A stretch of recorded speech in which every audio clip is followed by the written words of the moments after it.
Bonjour et bienvenue. Aujourd'hui, on explore une idée intéressante issue de nos sources. Comment expliquer quelque chose de complexe, mais de façon vraiment claire et rapide? En 3 minutes, quoi. Oui, bonjour. Et ces sources, à l'origine, c'était pour les enseignants, mais en fait, les principes, ils s'appliquent un peu partout. Exactement. Notre objectif, c'est de voir comment cette méthode fonctionne. Qu'est-ce qui la rend efficace? Alors, commençons par ça. Pourquoi spécifiquement 3 minutes? Ça peut paraître court, non? C'est une très bonne question. Et ce n'est pas juste une contrainte, en fait. C'est pensé comme un outil.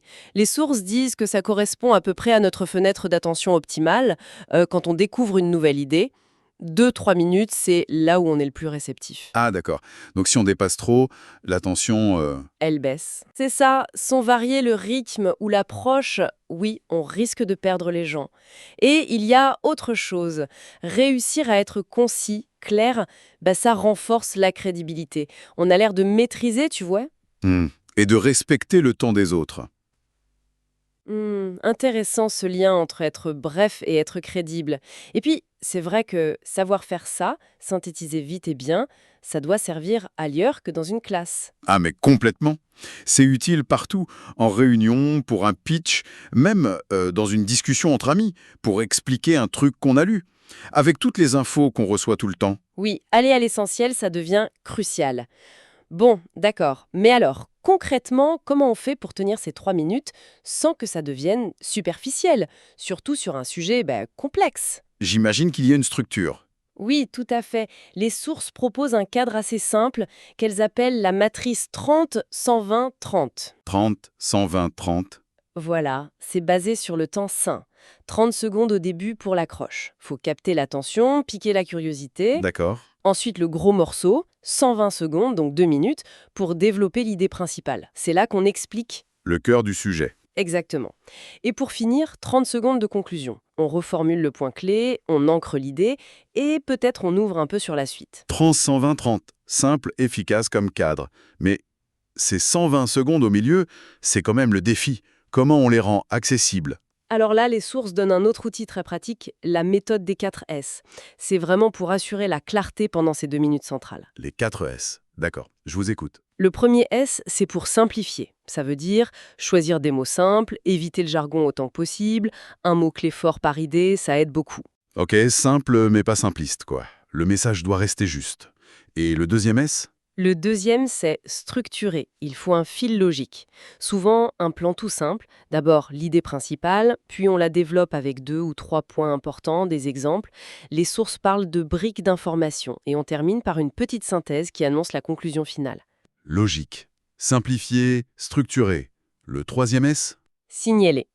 C'est utiliser des petits mots, des connecteurs pour guider l'auditoire. Des trucs comme d'abord, ensuite, par exemple, donc.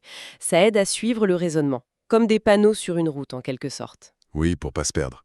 Simplifié, structuré, signalé. Et le dernier S alors? Le quatrième S, c'est soutenir. L'idée, c'est que le message passe mieux s'il n'est pas que verbal. Il faut l'appuyer avec autre chose. Comment ça, appuyer? Ça peut être un geste qui montre une taille, une direction.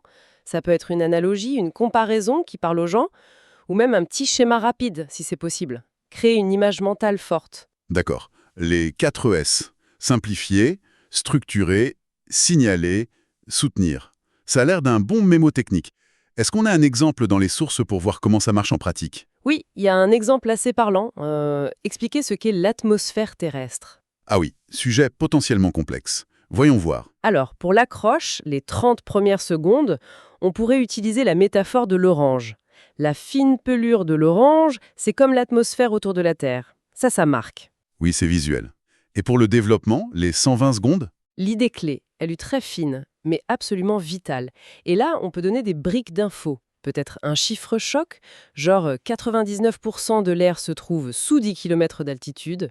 Puis, faire le lien avec nous. Elle nous protège de la chaleur, du froid, elle nous donne l'oxygène.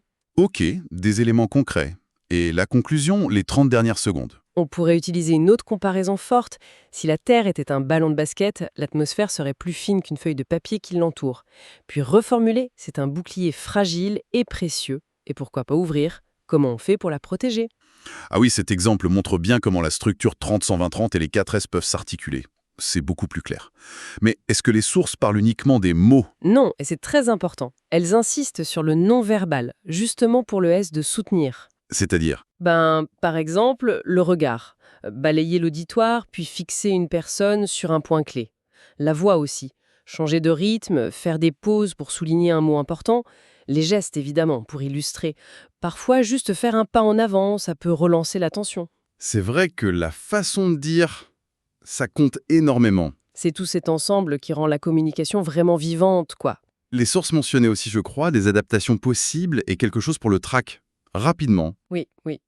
Elle souligne qu'il faut adapter un peu son langage, ses exemples, selon à qui on parle. Plus de visuels ou d'images simples pour des personnes qui apprennent la langue ou qui ont des troubles comme la dyslexie, ou des métaphores très imagées pour les tout-petits. Et oui, il y a un petit kit anti-trac, respirer un bon coup, se répéter une phrase positive, détendre ses épaules, des petits trucs classiques mais utiles. Bon, alors si on résume l'idée principale de nos sources, 3 minutes, ça peut vraiment suffire pour expliquer un truc complexe et faire en sorte que ça reste en mémoire. Mais à condition d'avoir une bonne structure, type 30-120-30, et d'utiliser des techniques claires, comme les 4 S. Sans oublier tout le côté non-verbal. C'est un exercice de concision qui peut être très puissant. Exactement, c'est puissant pour la mémorisation, pour l'engagement, et ça pousse à réfléchir au-delà du contexte de l'enseignement, d'où venaient ces sources. Finalement, on peut se demander dans quels autres domaines de notre vie, pro ou perso, est-ce que cette approche de communication très concise, structurée, claire, pourrait vraiment faire une différence? C'est une question intéressante à méditer, je trouve.